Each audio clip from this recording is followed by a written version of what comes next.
Pagi ini pemandangan mata saya benar-benar tergoda dengan satu judul artikel berita yang ada pada akun Google saya.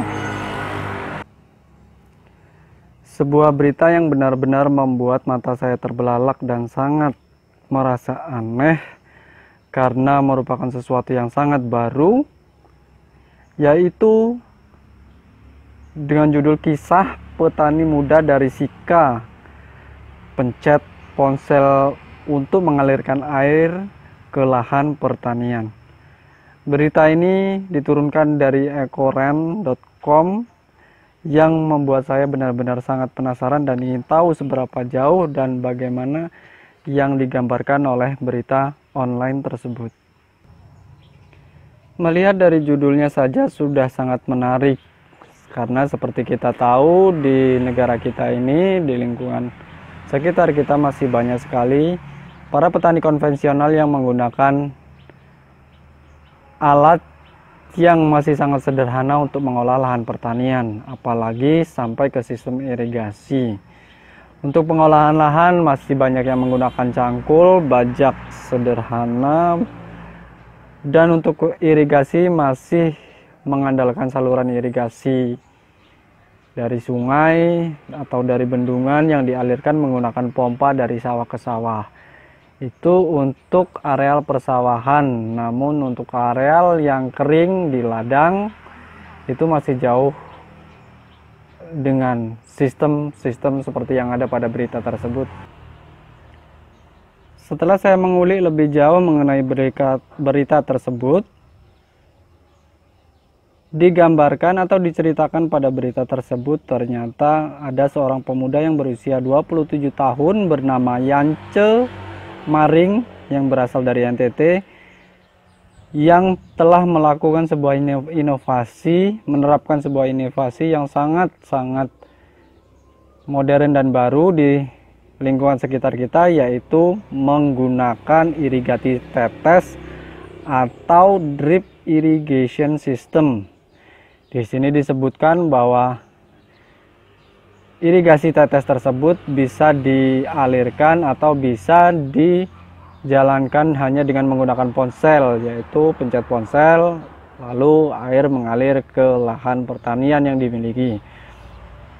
Ini tentu sangat menarik jika dibandingkan pada pertanian-pertanian yang ada di Indonesia khususnya, dan lebih lagi kalau kita masuk ke pedalaman yang masih banyak lahan pertanian masih mengandalkan sistem curah hujan dan tidak bisa bercocok tanam melawan musim penghujan.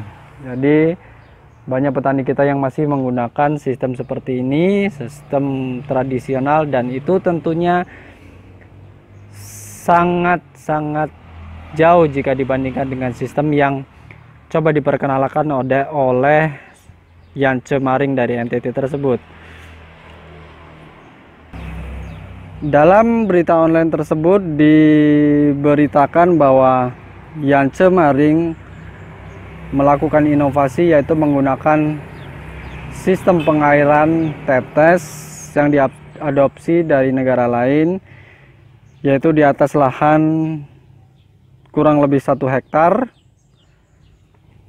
dengan target tanaman hortikultura yang meliputi misalnya tomat, semangka, dan juga cabai. Yang tak kalah menarik dalam berita tersebut adalah dari 1 hektar lahan hortikultura tersebut, Yance menargetkan pendapatan atau omset yaitu sebesar 100 juta saat mulai panen. Bisa dibayangkan dengan 1 hektar lahan dengan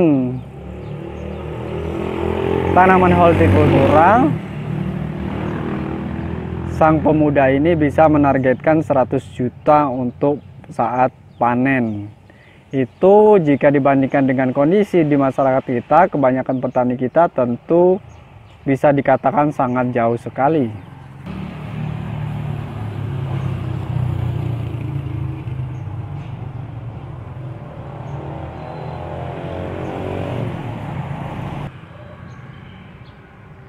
Dari berita menarik tersebut, apa yang bisa kita dapatkan, apa yang bisa kita pelajari? Tentu saja hal yang bisa kita pelajari adalah penerapan pertanian modern yang bisa meningkatkan produktivitas lahan pertanian yang digarap. Sederhananya, kalau kita memiliki lahan seluas 1 hektar dengan menggunakan sistem pertanian modern, tentu kita bisa mendapatkan gambaran bagaimana peluang yang bisa didapatkan. Bisa kita bayangkan seberapa besar peluang pendapatan kita saat panen raya berlangsung.